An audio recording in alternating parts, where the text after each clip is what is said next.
This is The Boys podcast on TV Podcast Industries. We're back with the final season of The Boys on episode 4, King of Hell.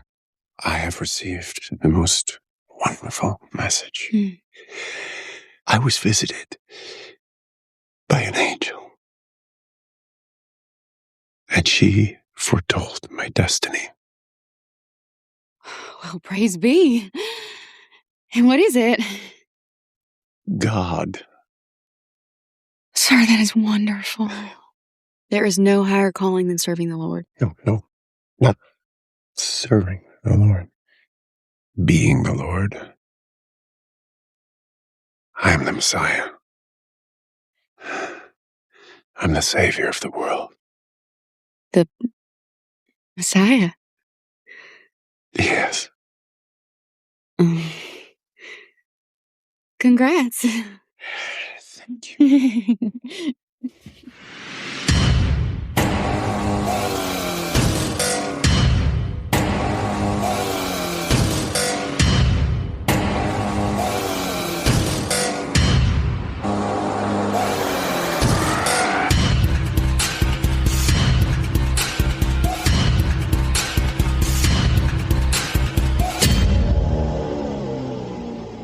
Welcome back, fellow boys and girls, to The Boys, Season 5 on TV Podcast Industries. We're back with the 4th episode of Season 5, King of Hell. I'm one of your hosts, Darick. Hello there, fellow boys and girls. I am one of your other hosts, John. Welcome.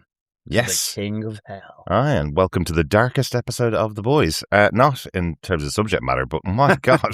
I watched this when it came out at 8 o'clock in the morning our time, and I couldn't see a thing for about Just half put your glasses on. No, it wasn't that. For about half an hour of the episode, I was like, I know it's daytime, but I have the blinds closed, I have the curtains pulled, I can't see a thing. Oh, I think that was Billy Butcher that spoke. Oh, was that MM that spoke?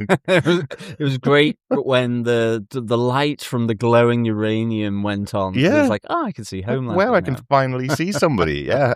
But yes, it was better in the evening. So so I guess if it came out at 2 a.m. your time, you got a much better experience than I did. I did watch it again in the darkness later on. So I have seen the episode, I promise.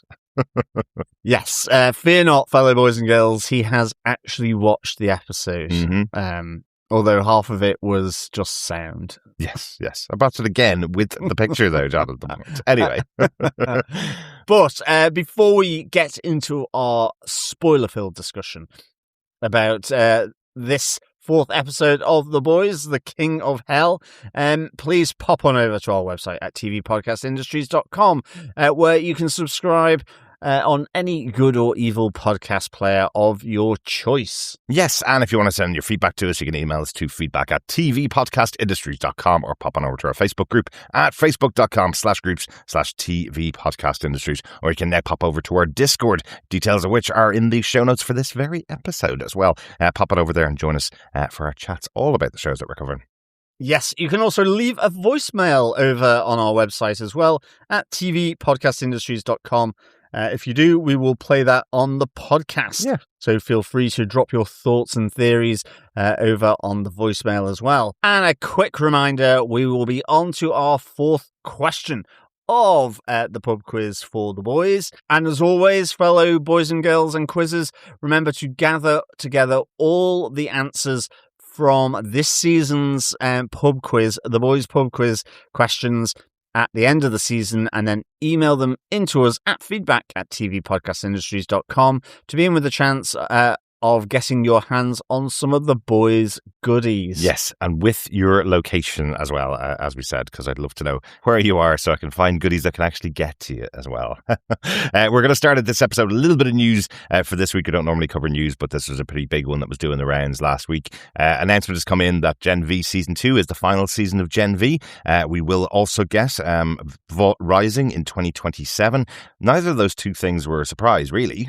We said at the end of Gen V that the show was merging into the final season of The Boys. We were expecting that we are going to see some of the characters from Gen V on The Boys.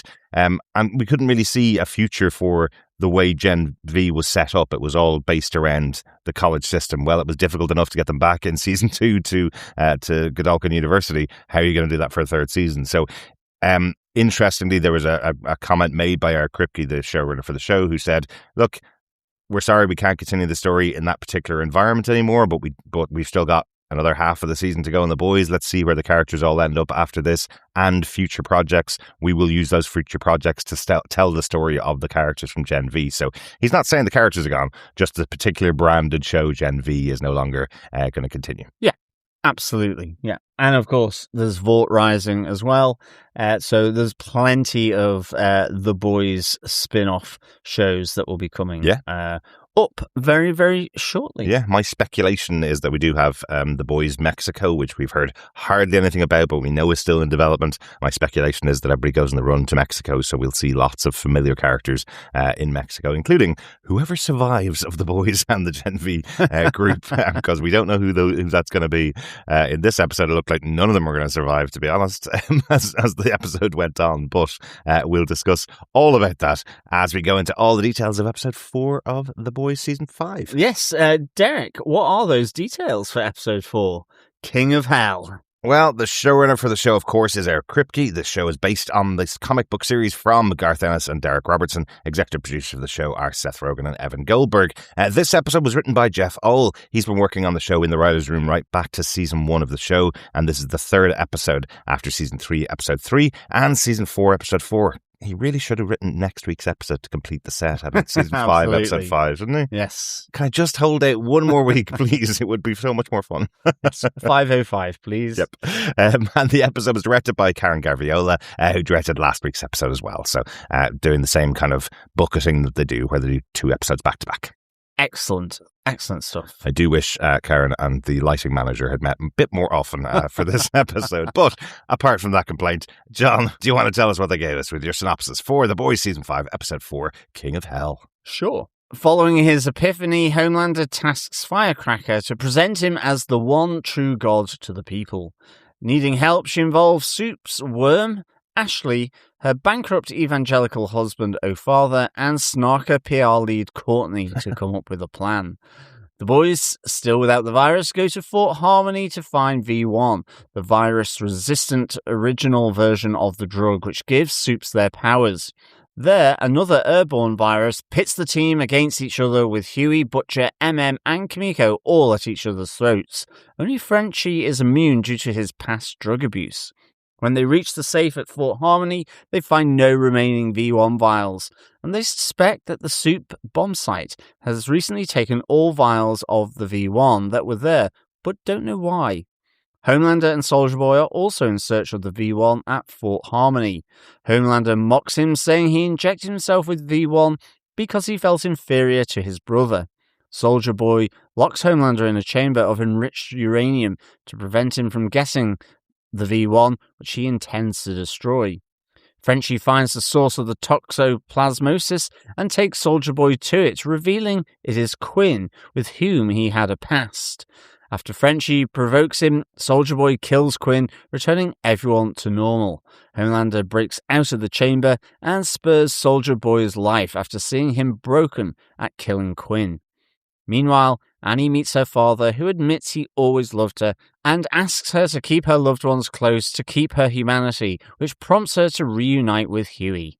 To fulfill Homelander's request of her, Firecracker sets up a massive church service, where O'Father proclaims Homelander as a prophet of God.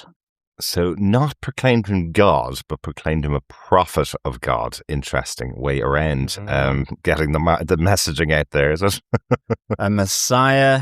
But O'Father, I guess, he's kind of walking funny at the moment. Definitely, he is, yes. Yes, he's got a little bit of a sort of John Wayne stride about him. He does, yeah. I think that's probably the way he walks all the time ever since he married Ashley. Absolutely. At least judging by the episode. But we're not going to talk about that one now. Not yet. We will talk about that one later on, I think. Let's get into our main moments and points for the episode. We're going to start out with our protagonist moment, or the boys moment. Oi, oi.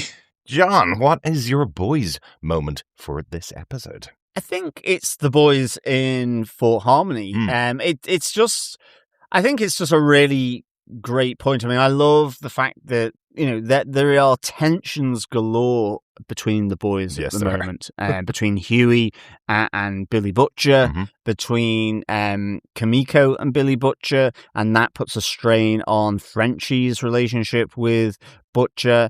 And in a sense, MM is kind of coming in line with Billy Butcher, so has then tensions with Huey and Kimiko. But they all become amplified here at Fort Harmony. And I think this is just really, it's just a real nice moment to see them sort of degrade over time, other than Frenchie.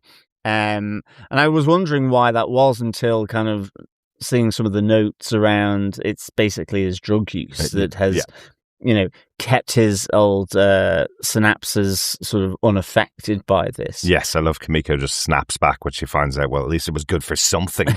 Exactly. But yes, his former drug abuse, quite specifically, not just his drug use, it's the amount of drugs that he's used have completely altered his brain chemistry. So his brain doesn't work the same as the rest of the people around him. So I kind of like just how it degraded. It started off being all snarky, gradually just becoming more and more aggressive, more suspicious, more sensitive to anything that anyone says.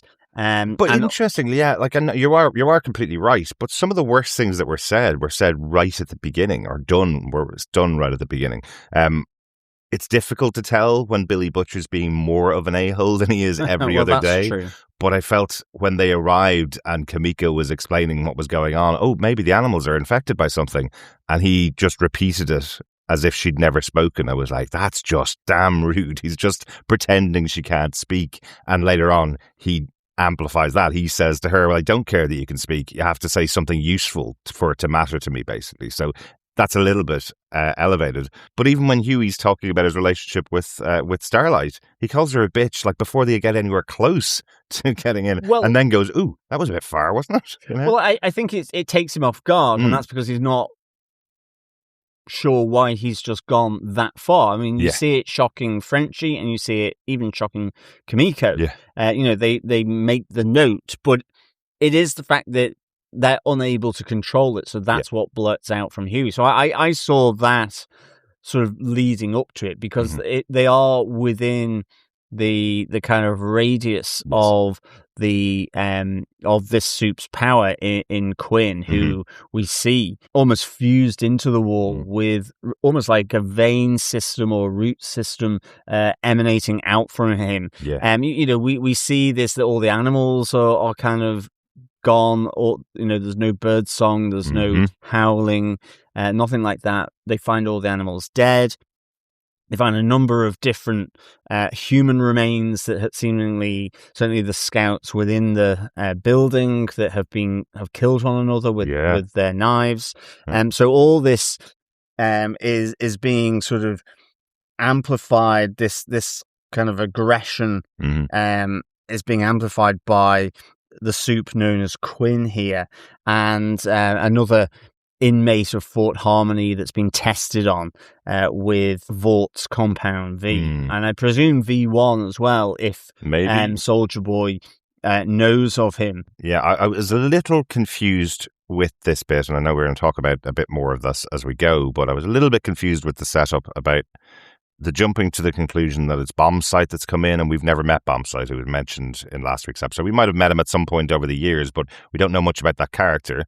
And then this character of Quinn that Soldier Boy has another past relationship with, where he's talking about things that Quinn has said to him in the past. And I feel like all of this is things that when we see Vault Rising in a year's time, we can come back to this episode and go, oh, this is related to that character Quinn, who is actually maybe a scientist who worked at this site, and then this is the impact that working at the site had on him, that he became this. Or is Quinn Bombsight? Is Quinn just Bombsight's name when he's not using his superhero name? I just didn't know from the context of the conversation. Agreed. Yeah, we can come on to that with my point on the 7 for sure. I think with the boys though, it's it's just interesting seeing this descent, and I just like the fact that it is reflecting, without Quinn, their increasingly fractured and tense relationship. Definitely. And it gets to the point where, Butcher is chasing after Huey. Now he gets sidetracked, but he's chasing after Huey. We have Kimiko, Huey, and using force. It looks like Kimiko is going to kill Huey here, like with some of the other corpses that we've seen, and is luckily sort of pulled back from that just in time by the death of Quinn. But it's just, I think, that amplification of the tensions here, and that just how it descends into a violent hide and seek, and they ultimately are lucky to get out of Fort Harmony. And I presume this is why potentially there is a V1 in there, because of the power of Quinn. No one has really been able to get there. And so that'd be interesting to see how that sort of works with bomb sites ultimately. So that was my kind of main point for the boys moment is just how how we see here the issues with that team. It's really interesting. Getting amplified. There's a really interesting one. It reminded me of something from Star Trek, particularly the kind of 60s series, or even Lower Decks, which Jack Quaid stars on as Lieutenant Boimler, because that's very old school Star Trek. They go to a planet, something happens to them. Here they go to this place and everybody becomes angry at each other. The one major difference with the boys is they've had tensions between them since season 2, or maybe even episode 2 of season 1. So it was quite difficult to pick out who was being affected by this and who wasn't, if that makes sense. It felt like this is just Billy Butcher and how he deals with everybody. Maybe Huey has just given up and gone, screw you, you're just following in the coattails of Billy. Maybe they have all just decided that they're turning on each other. So it took quite a while for it to come across that something was happening there. There's not, some really innocent person coming in and suddenly shouting at everybody. It's all these people that really are bound together just by this common mission, but don't really like each other. Well, that's it. And that certainly goes right back to season 1. It's never been totally harmonious. But the interesting sort of end to this is, they've made it out of Fort Harmony in one piece, and you have Billy Butcher offering Mother's Milk a beer. And, Billy Butcher ultimately is apologizing to him for what was said and what went down because of the influence of Quinn from the power of that soup. And it was just really interesting because I was like, I'm not entirely sure here whether Mother's Milk is being genuine or not, because he says, oh no, I meant every word I said. He is being genuine. And I think he is. And there's like no hard feelings. So it's that's really interesting. I think the big thing with the relationship between MM and Billy Butcher is, unlike everybody else, or unlike Huey, let's say, Huey always tries to convince himself that underneath it all, there's some kind of heart to Billy Butcher. MM knows exactly the type of person Billy Butcher is. He knows he will accomplish the goal that he sets himself out to do. And he means it. He hates him. But they're working together at the moment, and that's fine. And that means they could sit down and have a beer and watch a game. That's grand too. So yeah, I think MM is really clear. Yeah, I hate you, and and now you know exactly the words that I would say if I had no restrictions on me. So it's fine. You know, let's move on, kind of thing. So it's good. It's good. What about your main boys moment, Dan? Yeah, the only other thing that really happened in the episode to the main boys characters is finding out what was going on with Annie. Annie left the team after Huey almost died, and we didn't really know where she was going. We didn't really know why she walked out of them all. But effectively, we find out that she was trying to find her dad, or she does decide to go and visit her dad, who we had heard about in the past, and they recapped that quite well at the in the previously on at the beginning of the episode. Her dad had left when she was a kid, and now 20 years later, she finds him with a brand new family, a little brother she never knew that she had, and they have things like signs outside their house saying this is a Homelander household, you know? So she tries to work out what's going on between them. It's an interesting reconnection between the characters. I love the fact that her little brother believes all the hype. You know, he's completely indoctrinated by all of Vought. You know, he's sitting down watching the TikToks. He's sitting down listening to the stupid podcasts that the Deep and Noir do together. And here he is, believing that his own sister is this murderous person that Vought tell everybody that she is. But, as the episode goes on, we realize that her father and her stepmother are just doing everything they can to keep themselves safe, which means they have to play up to the part of being people on the side of Homelander. And eventually, I think her father does put himself in jeopardy, because it turns out that her brother Mason has turned her in. When she arrived in the house, he ran upstairs, called the police saying, Starlight's in our house, and they have to break up a long-term relationship. Her father is a local cop who's been able to get out of arresting Starlighters, but his partner arrives to arrest him because Starlight's in the house, and arrest Starlight. But they're able to talk him down because of everything they've gone through. That moment of confrontation, I suppose, where he says to his partner, do you not think this is wrong, what they're making us do? Arrest our neighbours, arrest our friends, put everybody into concentration camps. You know what they're doing. Yeah. But we have been going along with it. That's wrong. And he gives him time to allow Annie to stay there, and he says an hour, but it seems like she stayed for about 4 or 5 hours. Yeah. The stroganoff was only just getting cooked, so it was definitely a couple of hours more that she stayed. And then during that time, father-daughter have a heart-to-heart where he explains to her that he absolutely loves her. He always loved her, but her mother is the one that had tried to turn her into this person that was chosen by God, even though she knows she was just shot up with V. She wasn't chosen by any God. She was shot up with V, and Annie believed her mother, so he had to walk away because he couldn't do anything to help her out of that situation. But he's always stayed around, and he's always maintained an eye on what's gone on in her life. So, yeah, no, absolutely. I mean, I thought this was an interesting kind of sideline. And I think it was a good one, because I think, Annie has been our point of view within the Vought 7. Yeah. Like, certainly we had seen a lot with her mum, and sort of that relationship sort of become a little more fragile. Yes. But I mean, this is the classic thing. There's always two sides to the same story, There's the point of view. And it's just interesting getting to hear Starlight's dad's side, where he's basically saying, I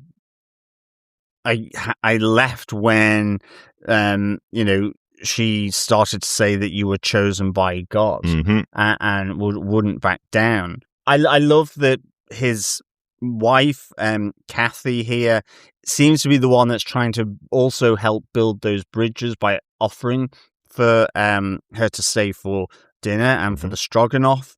I like it. Also almost sets up a little bit of the Sound of Music. It's people harboring a fugitive from the Nazis in this sense. It's Starlight from the local police, and it's not so much that Starlight's dad's colleague and friend, Ed, who goes to the same church as them. They work together. They've known one another for a long time, consider themselves friends. But he has to kind of be pulled down and pulled back from taking them all in. And I think it's in that moment where you see Mason realize that actually what he's done has put not just Starlight. It's not that Starlight would be the person that would be arrested and happy families would resume. His dad, his mum, potentially even him, would suddenly find themselves in a very different situation. Absolutely. And it's that kind of living through fear, which is captured quite nicely here. Yes. And I thought it was a nice little sort of tangent here. Yeah, for sure. Yeah. And I kind of thought it clearly needed to be told for Starlight, because I feel I can appreciate Starlight's sort of unusual behavior more. Yes, because there's a very specific line that she said, which was that Huey feels like it's her heart, but her heart on the outside. So every time he gets injured or threatened or taken away, she feels like she's being stabbed in her heart, and she wants to cut herself off from that pain. And her father going, look, that's life. You have to love people. It's what makes you human. And if you cut that off, then you won't be the right person. You won't be a strong person. So you have to hold it, grasp it for as long as you possibly can, basically. So it makes her go back, effectively. Yeah. So yeah. That was my boys protagonist moment from the episode. I think we're moving on to our antagonist moments for the episode, yeah? Certainly are. It's the 7 moments. Mm-hmm. You're not the real heroes. I'm the real hero. John, what's your 7 moment from the episode? I guess it's the flip side of Fort Harmony. Mhm. It's the fact that we have Homelander and Soldier Boy traveling to Fort Harmony. I like the fact that clearly San Edgar and Homelander have had a good heart-to-heart. Hopefully he's still alive. And so they know that there's the V1 or potentially V1 still left in Fort Harmony. And Soldier Boy, when he finds this out, pricks up his ears to go along and head along with Homelander. Well, yes, with a little prompting from Sister Yes, Sage. agreed, with a little prompting. So I like that. I like how they explain away, Homelander not just flying in there with Soldier Boy, because Soldier Boy does not want... You're not carrying. Yeah, does not want to get carried in case he gets dropped by Homelander, as well as, I guess, just maybe him touching him. I think just the idea of being carried by Homelander or anybody at all just makes him, angry. Absolutely. Yeah. But I think what is good here is, you see Homelander becoming snarky as well. So again, the V1 insulates Soldier Boy to a large extent from the power of Quinn. And, it kind of really does lead to a really interesting moment where Soldier Boy locks Homelander in one of the old Soup kind of cells where they would test them being exposed to radiation from enriched uranium. And I love the faltering laser eyes, but in that moment you hear just how much Soldier Boy wants nothing to do with his son, hates him, and it's not about keeping him there forever. I think he says, it will take you a while to get out of there whilst you're bleeding through your ass, but you will get out eventually, but it's that when you get out, there will be no V1 left for you because I will have destroyed it. Yes. He doesn't want Homelander to get his hands on any V1. Absolutely. So this is a big moment, and I was there going, what is going to happen when Homelander does get out of the cage? And I mean, we do see that later. He doesn't. You see the eyes firing up to take out Soldier Boy, but he doesn't continue with it because he sees it that he's been crying after he has sort of been tricked into unleashing his power by Frenchie onto Quinn. He kind of says he wasn't going to kill him. He does say that if you've got me here to kill him, there is clearly a past between Soldier Boy and Quinn, and you clearly see that in him unleashing his ray of light and his superpower. Yeah. Because of Frenchie's goading, for want of a better word, that he is somehow upset, or it's affected him that he has killed Quinn, even though, again, it also doesn't seem that there's anything massive here, because he says, this is the best place for you to live in your hatefulness. I'm going to keep you alive because this is the best place for you. So, I'm really intrigued about this relationship. It doesn't, on the face of it, look as though he cared for him. But post the death of Quinn, he has some sort of reaction to what he's done. Absolutely. And that's that. I suppose, not to show my hand too much here, but I suppose that's part of the reason why I'm not the biggest fan of this episode, is because a lot of it seems to be dependent on an episode of a show that hasn't even come out yet. So it feels like there's a couple of things that happen here, which I expect we are going to see in Vault Rising, the conversation between Homelander and Soldier Boy, where Homelander's telling him, you walk around as if you're holier than everybody else, telling us all that we're useless, telling us all that we're wasters and aren't deserving of V1.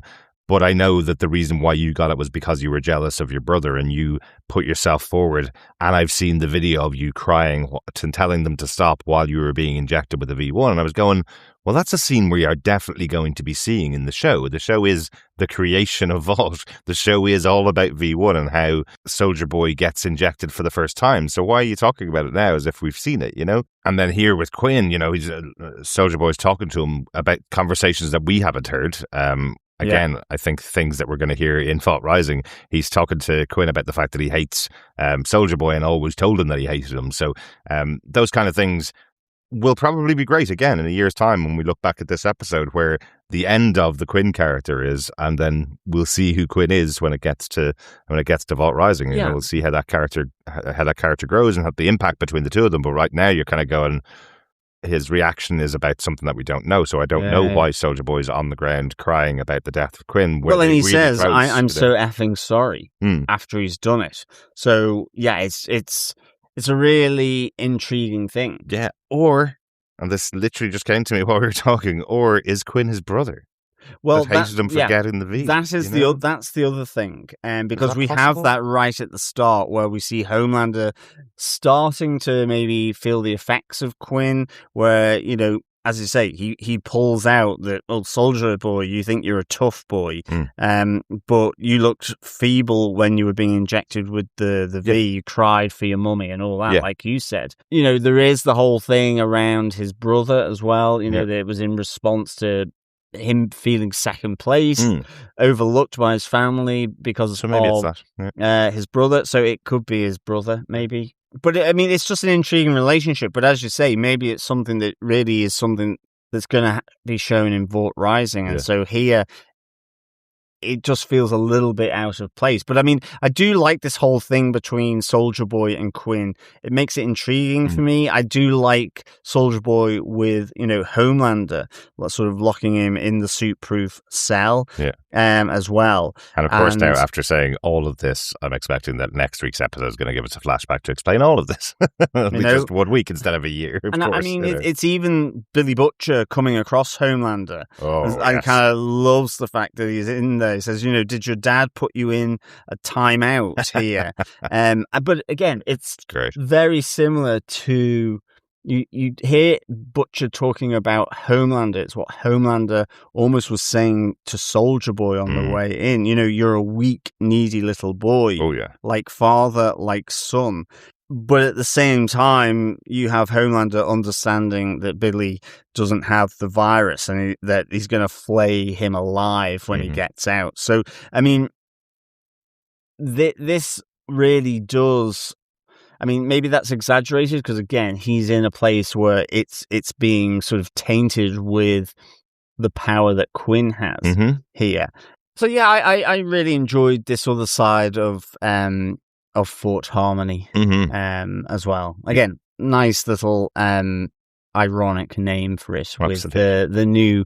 With the presence of Quinn there and his superpower. Absolutely, yes. I'm sure that it was definitely in the writer's room choosing the name for that place.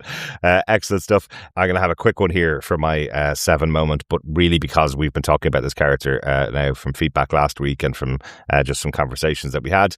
What the hell is going on with Black Noir? So here, interestingly, absolutely nothing's going on other than he's been going deep in his portrayal of this role, which he finds really difficult because he was a stage actor, he was a screen actor, he's someone that really wants to use his voice, and he's had to go method and not able to use his voice, and then he got absolutely screwed over by the team who knocked him out so that he could get in with Homelander better by bringing him Stan Edgar.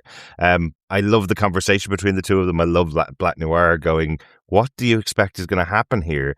Soldier Boy is the person right beside Homelander that you're trying to get over. Do you think you're going to be more important to this guy than his own father?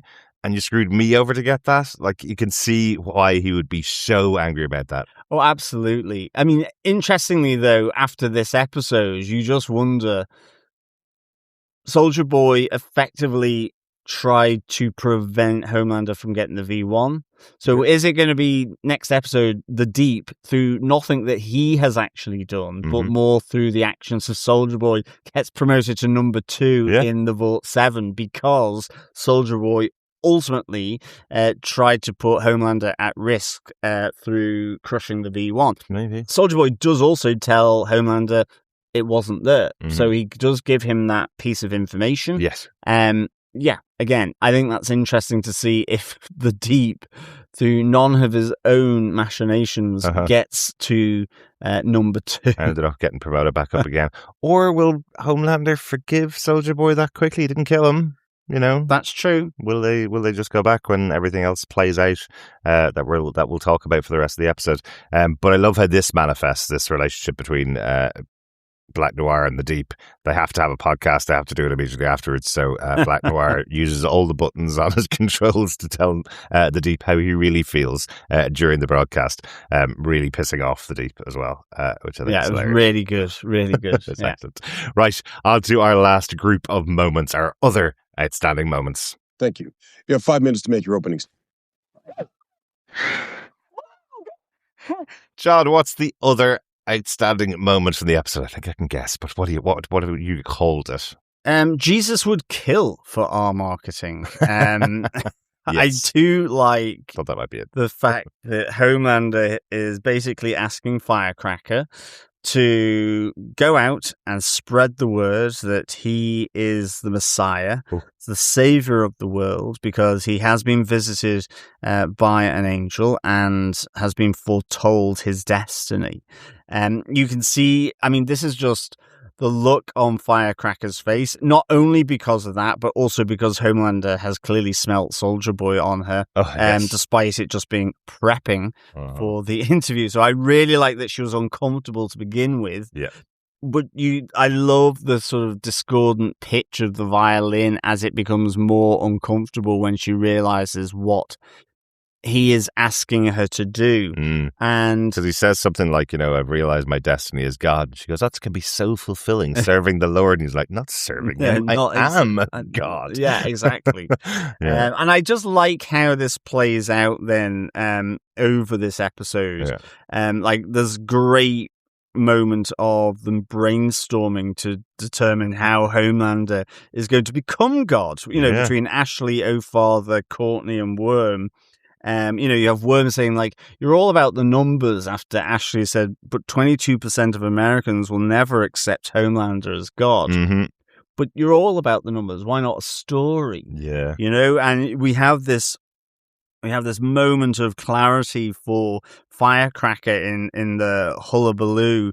There's that, but the PR person, Courtney, is a new Jesus is a product no one is asking about. Exactly, and it, they're perfectly happy with the Jesus they already have. Yeah, exactly. Why do they want another one? Why do they need another one? Yeah. And so I like that, but you see this moment of clarity from that. Actually, I had forgotten what the actual words she said. I wasn't trying to be prudish there. I just completely forgotten about the words she said, but now I'm being prudish and not going to say the words that she said. Yeah, exactly. They're very happy with their version of Jesus. Exactly. No disrespect.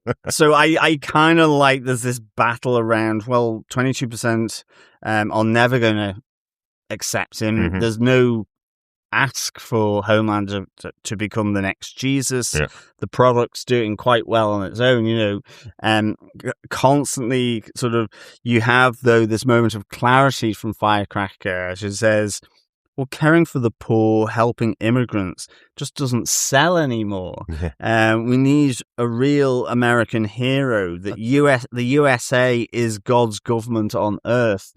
And she comes up with the name of the Democratic Church of America to be founded effectively. So I guess bringing it to the nutty evangelical churches that you get as well, which they preach hate and really quite tight moral and value codes, really. Which they don't exhibit, because one of the big things about the evangelical church is you buy your way into heaven by giving all of your money to their church, and they then spend it on massive cars and mansions and the kind of things that Father spends it on, basically. Father is a leader of this type of tele-evangelical church, a massive church, and we find out early on in the episode that he's $150 million in debt, and Ashley's going, how the hell did you do that? Like, you're the Church of Vought. Like, you absolutely cannot have gotten rid of that much money. Oh, yeah, absolutely. Like, so there's clearly financial issues. So this is another way of getting out of it by setting up Homelander as the new God. And I love you have it right at the end. You have Father launching Christianity 2.0 with Homelander at its head. Again, you have the kind of almost sonic pulse of his words. I really like seeing the shot of the audience with all their hair like blowing backwards.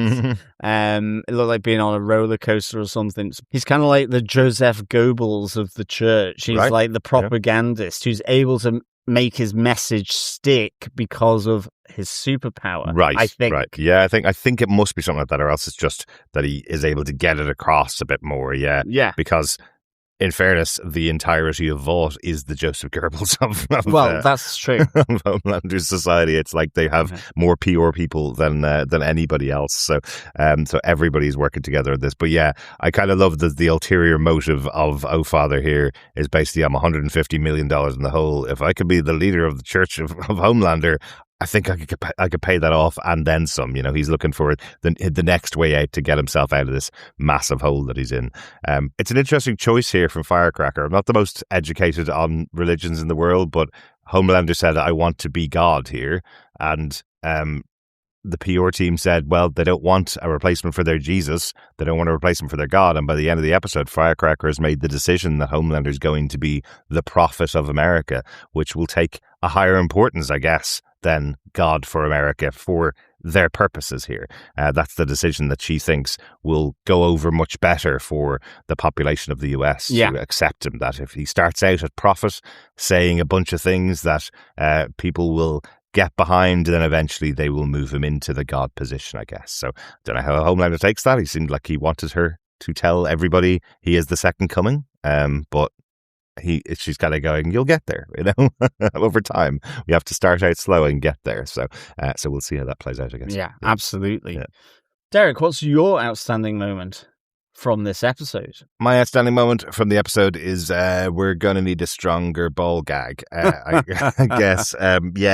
Ashley and Father, interestingly, a couple of episodes ago, we heard that they were married for convenience, basically, because Ashley was being seen as a cat lady. So she had to kill her cat and marry Father to be seen as someone worthy of becoming vice president, and seemed to absolutely hate that idea when we saw the interview with her and that conversation with Firecracker early on in the season. But she certainly found some enjoyment out of the relationship between the two of them, as they both now use their superpowers together to experience all the joys of sex. They have their own little hero-gasm going on just between the two of them. Absolutely. But the fact that the ball gag is stuck in the wall because his sonic scream blew it out from his mouth while he was enjoying. And the two guards on the door just like going, will they just stop? You just hear them moaning and orgasming. This is classic The Boys kind of interlude. Yeah. And I mean, I wouldn't mind, but they're interrupted by Firecracker, who's looking to get their view on it, who says, it smells like a wet shit in a Waffle House in here. I mean, there are some absolutely choice lines here. I mean, I think classic is Father says, the way you punished my sin pit. And I mean, so the bed is littered with sex toys. So it is absolutely hilarious. I mean, the other one that I kind of quite liked is you have Ashley's second face sort of telling Ashley that, look, his mega church is bankrupt, and she just kind of blurts it out. And her father said, did back Ashley tell you that after I gave her all that hot eye contact? And I mean, it's just, that's the thing.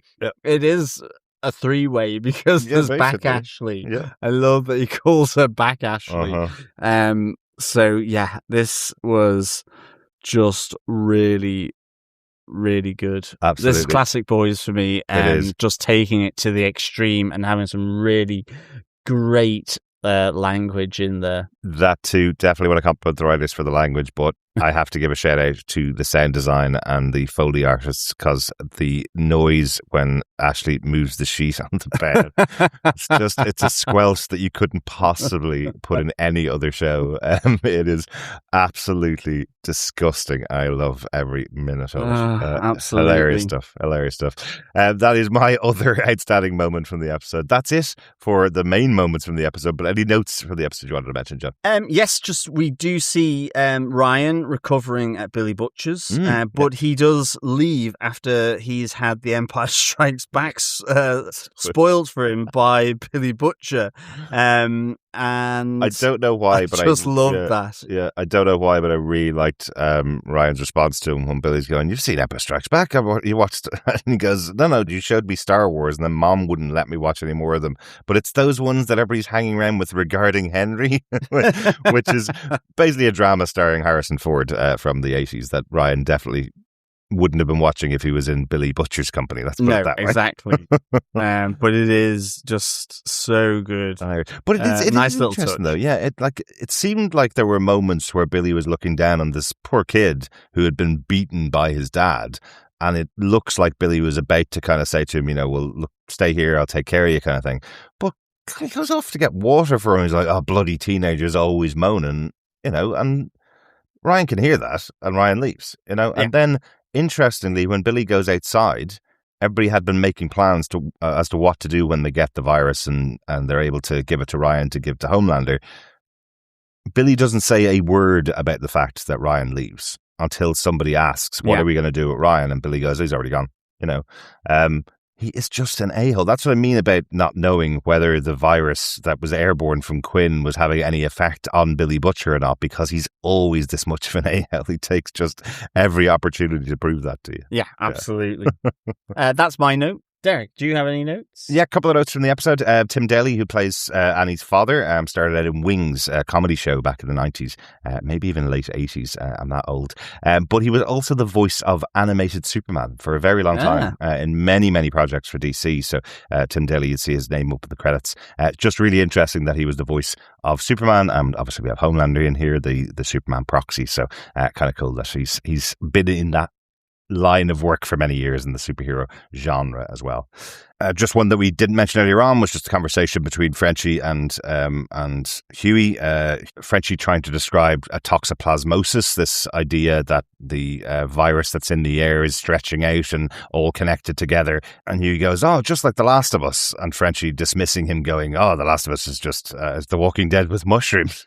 It really isn't. It's much better at times than The Walking Dead. I love The Walking Dead too, though. So it's I like both, but I do like that they bring in that sort of quite recent reference, actually. Absolutely. Which was quite good. Also, the other thing around bomb size, I think with our discussion, so it's not really a no, but it's kind of something that's come to my mind, is because they put it together as being bomb sight because who's powerful enough to sort of break through the safe?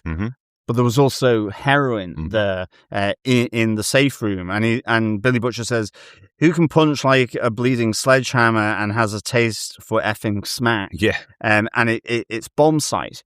And I'm wondering after our conversation, although it occurred to me, could bomb sight be working for Stan Edgar? Like, that Stan Edgar knew it was there. How could he get someone in there if he, probably being Stan Edgar, knows about Quinn? Then Maybe. It's one of the V1 Supes anyway. So I just wondered, because that's the thing, that's the interesting thing. Why is it that Bomb Sight has risked going to Fort Harmony to do what he's done? Yeah. Is this something that he's working for someone else? It's clearly not Vought or clearly not Homelander, otherwise he would have it already.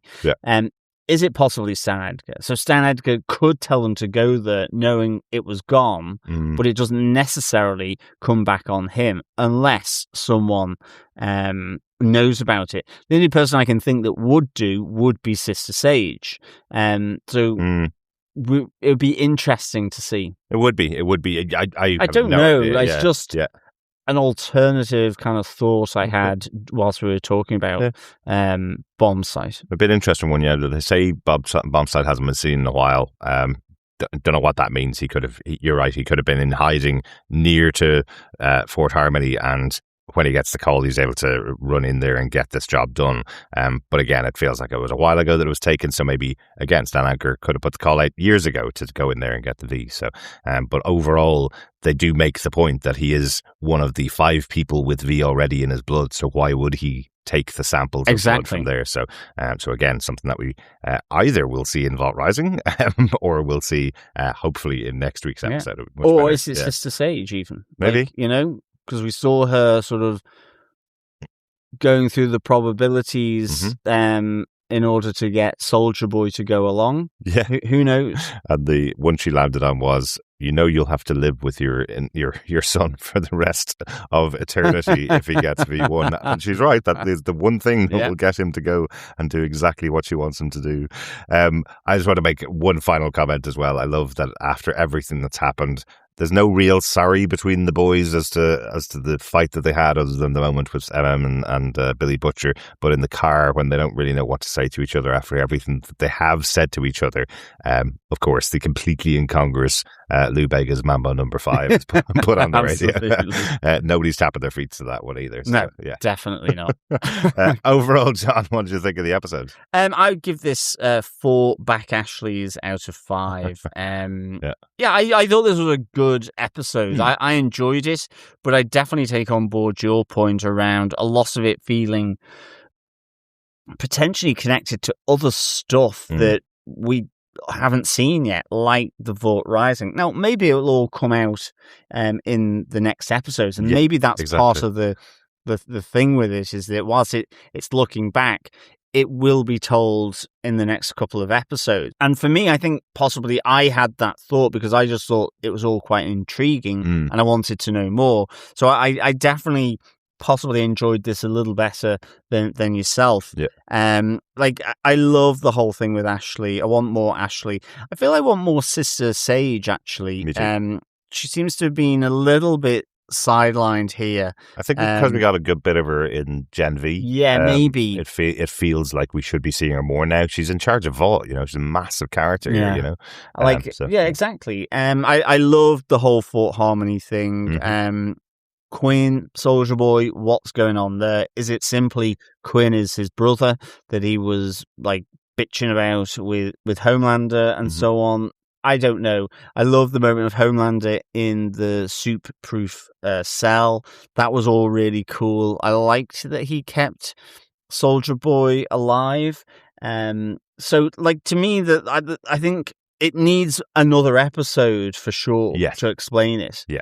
Not necessarily a future TV show, but you never know. Yeah. It probably adds some context, Yeah, I think so that things will be a bit familiar with it when we get to it. I just think to clarify what I meant about the connection to Vault Rising, it was just things I feel like we're going to see in the future. I don't mind if they resolve the issues next week or the week after, that's grand, but just talking about things that happened to Soldier Boy, who's going to be the central character of Vault Rising, and saying, when you were given the injection in the first place, this was your reaction, and this was someone that works there back in those days. These aren't things that are connected to a year or two ago or 5 or 10 years ago. It's connected to those first episodes of the story. So this felt like you're doing quite a lot in episode 4 of the final season of The Boys to connect to Vault Rising rather than just finishing out the story of The Boys. No, agreed. Yeah. Maybe next week, you're right. Maybe there will be a flashback next week to the things we're going to see in Vault Rising next year. Absolutely. So for me, I really enjoyed, the most part this episode. I thought, Annie's kind of side story just gave a little bit more context with her, and she's back now with this sort of parting piece of wisdom from her father, and I think a lot of that makes sense to me now. So I give this 4 back Ashleys out of 5. Fantastic. Oh, I think we need a drink, John. I think we do. I think it's off to the pub. Excellent, Jess. Let's get on to our next question in our Boys Season 5 pub quiz. Yes, fellow quizzers, fellow boys and girls, it is question 4 from The Boys Season 5. The question is, what soup is in charge of the police department where Annie's dad is sheriff? Ooh, very good. Very good. Yeah, we didn't get to see them in the episode, but it'll be interesting. Yeah, lucky for Annie's father. It certainly and family. Was. Yeah, it certainly was. Do you want to give the question one more time, John? Yeah. What soup is in charge of the police department where Annie's dad is sheriff? We are halfway through the series, so that's question 4 of 8. At the end of the season, gather all 8 correct answers together and email them to us at feedback@tvpodcastindustries.com with your location, where you live, and you could be in with a chance of getting your hands on some Season 5 goodies. I hope you've been enjoying the pub quiz so far. Yeah, absolutely. Yeah. Get those answers in at the end of the season, fellow boys and girls and fellow quizzers. And of course, this episode of TV Podcast Industries is brought to you by our supporters over on Patreon. You can support us there for any monthly amount on patreon.com/TV Podcast Industries, or you can support us with a one-off donation by popping over to buymeacoffee.com/TVPI. You can also support us by subscribing to the podcast, of course, and sharing it with your friends, because sharing the podcast is sharing the love. Indeed. Yes. And we'd love to hear your thoughts about this episode. So let's get on to our feedback section. Absolutely. First up, we have a voicemail in from Harrison Fox. Hello, boys and girls. Harrison Fox calling in to talk about the latest episode of The Boys. The parallels between what's happening in real life and the show just keep on moving ahead. And it's both horrifying and entertaining, which makes me uncomfortable. I'm just waiting to see a Democratic Church of America pop up somewhere in my local neighborhood. Horrifyingly. It's so scary. The facility fight was very intense. I didn't think they were all going to make it out of that alive. When MM drew his gun on Huey, I really thought someone was going to get popped in the end. I liked Starlighter's interaction with her father and his family. I work with teenage boys at high schools. I'm an in-class support teacher. And I have heard conversations from my fair share of Masons who are just so indoctrinated in the manosphere. It's actually a very scary thought. If you haven't checked out Adolescence on Netflix, I highly recommend it. All in all, though, despite the terrifying reality the show seems to reflect, it is massively entertaining. 5 busting gushers out of 5. Take care. Excellent. Thanks so much, Harrison. Indeed. Yeah, and for sure, we can recommend Adolescence as well. Excellent. As a Louis Theroux documentary on the manosphere as well, which is also on Netflix, which was kind of interesting. I think that's the situation where less is more from the documentarian, I guess. Yes, definitely. Which was really, really interesting. Yeah. So, yeah, if you're kind of interested in that, certainly Adolescence, superb 4-part drama. Yeah. And there's a documentary just to follow it on if you want to find out more. Yeah. And then watch some Taskmaster or something relaxing. Then take your mind off all that awfulness with something much more lighthearted. And in fairness, I think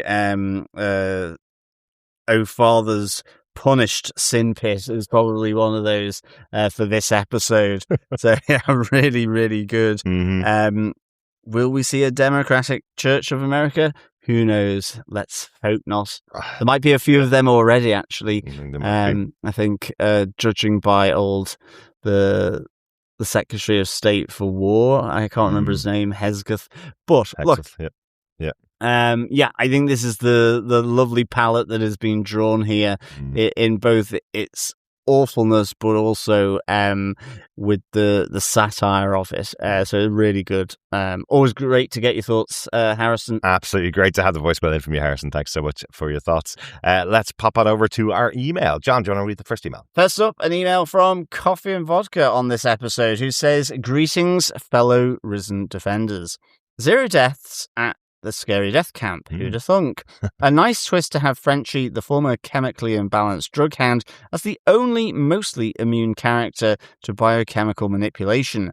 Guess it explains Bombsight being able to have already removed the supply of V1 and successfully escape. Ipso facto, drugs are good. Of course. The temporary trapping of Homelander, backbiting between the characters, and Annie's closure-grabbing family visit, all good.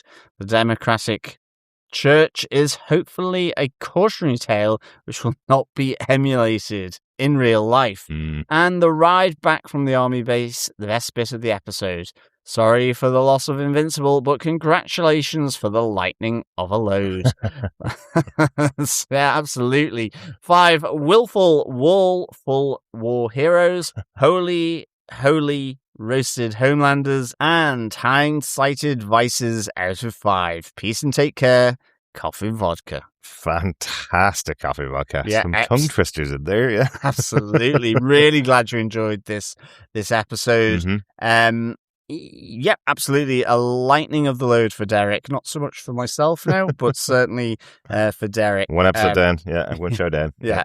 And of course, hence the heroine that we see in situ at Fort Harmony. Yes. Yes, he's making sure he gets immune. So somebody knew that being a former drug addict, you are able to get past what's happening in there, that you can get past the virus, basically. And they probably did it because they weren't entirely sure whether having V1 in your blood would also prevent it. Because Soldier Boy is not affected by this. I don't think. It's hard to tell, isn't it? Because his plan was always to lock up Homelander. But he's quite clear and logical, and it's like sort of deliberate about it. He certainly doesn't kill Homelander when MM and Billy Butcher were going to walk outside and square off against Soldier Boy and Homelander without powers enough to do so. You know that it's affected them. Yeah, definitely. So I think you're right. I think V1 also helped, but maybe they weren't sure that was definitely going to do it. So and they knew that the addition of being a heroin addict would get him past it. Yeah, exactly.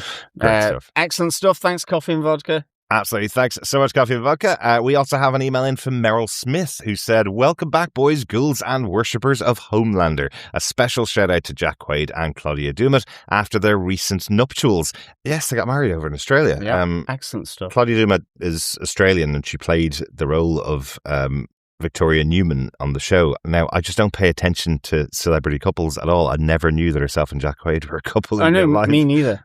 It was so interesting that the two of them worked together for so many years on the show and got married in real life over in Australia. Yeah. Excellent. Our best wishes as well, Meryl.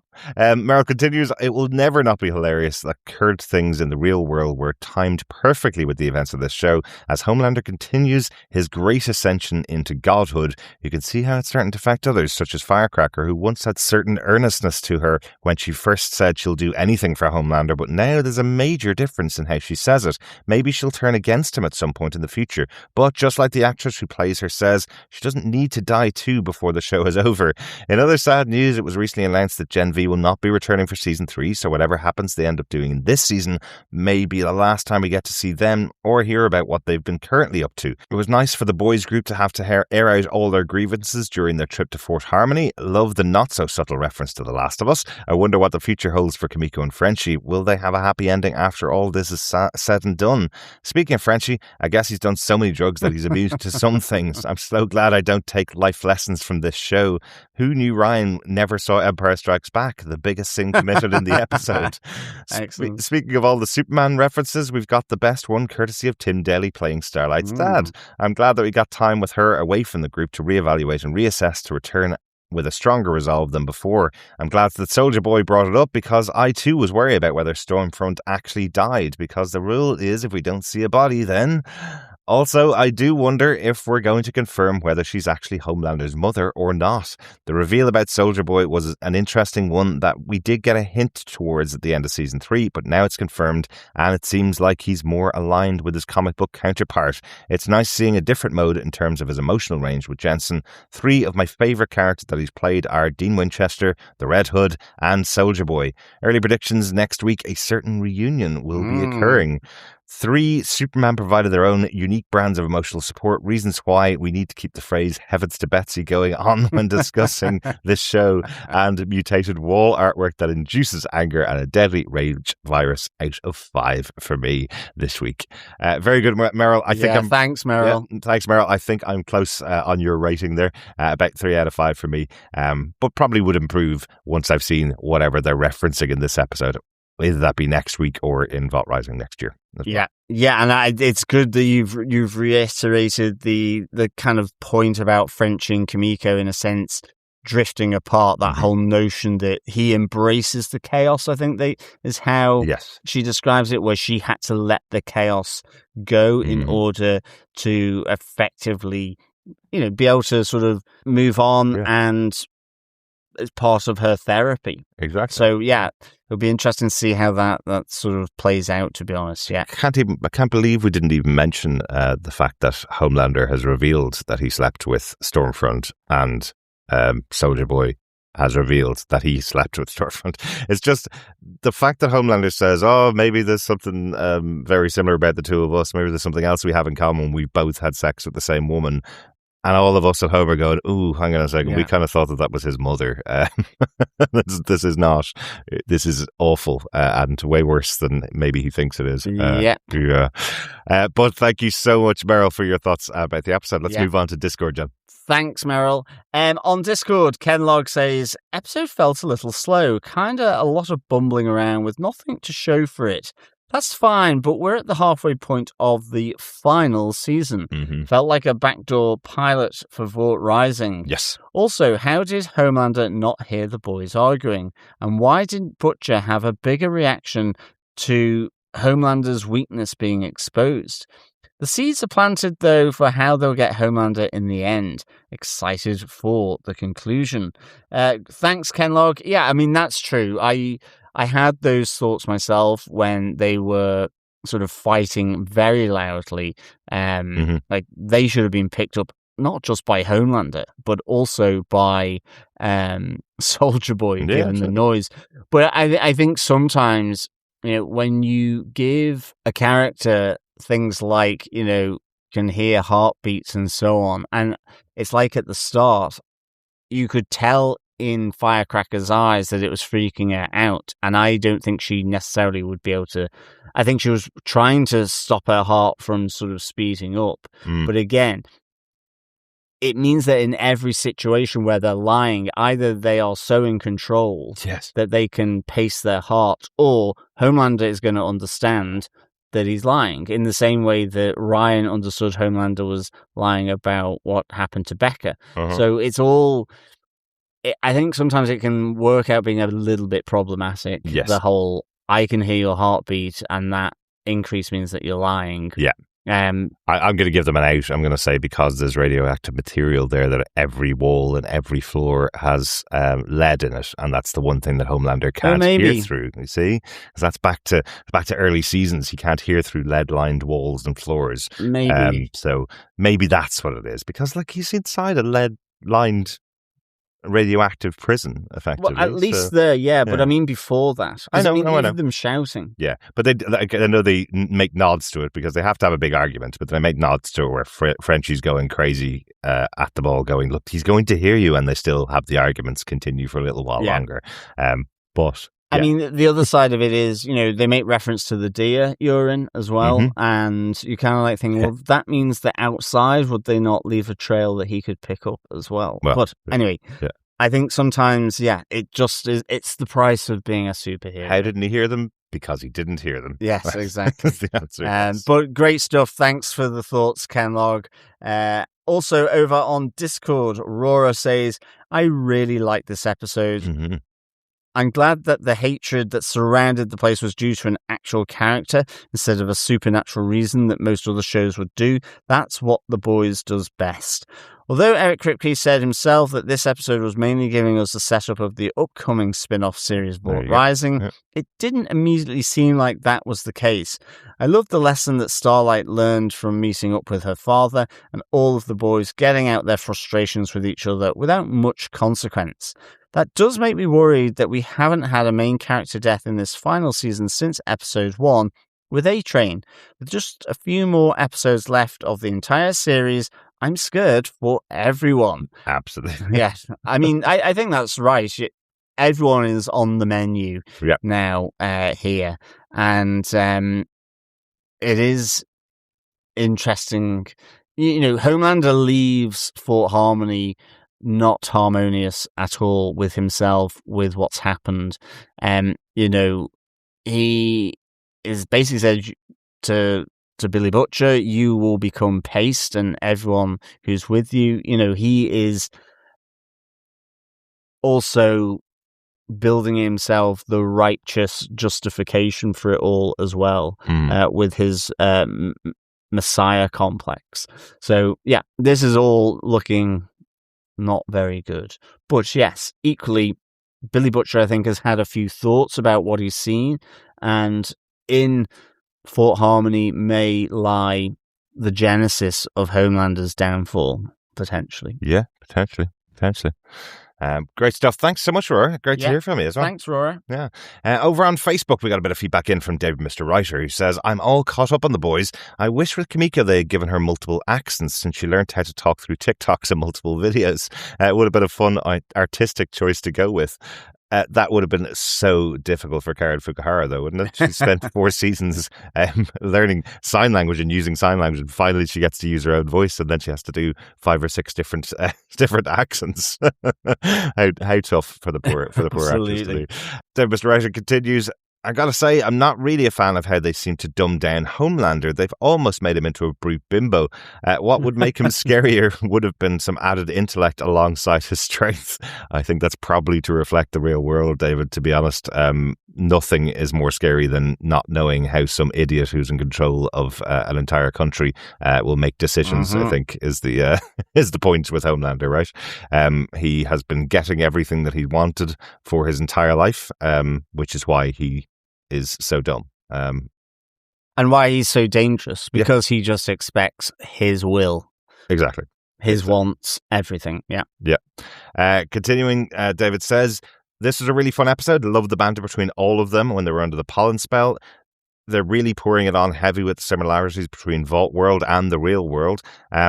It's just interesting, crazy that all this was filmed last year, but somehow foreshadows what's happening now with Trump and posting himself as Jesus. It's going to be interesting to see how Homelander and Soulja Boy recover after that little timeout. Unfortunately, and not to get political, I can't enjoy Frenchie's character anymore after finding out that he used to be in the IDF when he was younger. David. Thanks so much, David, David for your thoughts. Yeah, I mean, I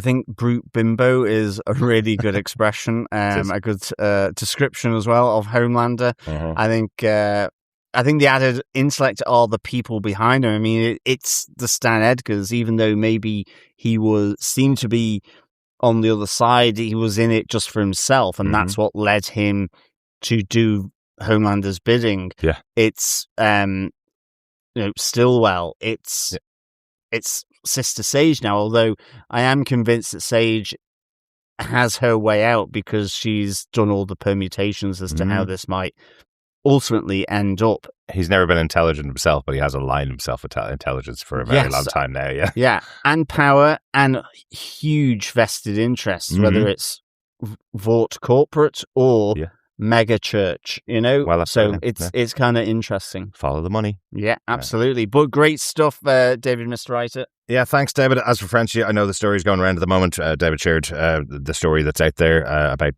the actor when he was younger. I think it was around 2016. He did this interview, but yeah, I haven't read into the details of it. 4 more episodes left of the season of this of the show. We'll be watching them. Yeah, absolutely. Thanks so much, fellow boys and girls, for all your feedback. Really good to get your points from this episode, and can't wait to start and see the next episode. And can't wait to be back next time with our chat about The Boys Season 5, Episode 5. Yes, One Shots, I think it's called. Yes. Yeah, looking forward to seeing that. Thanks so much for joining us. We'll speak to you again next week. Yeah. As always, fellow boys and girls, thank you so much for joining us. Keep those answers coming in, or at least you keep jotting down those answers to send them in after the 8th question. But until next time, keep watching, keep listening, and of course, keep in harmony with the boys. Bye. Bye. Bye. Bye.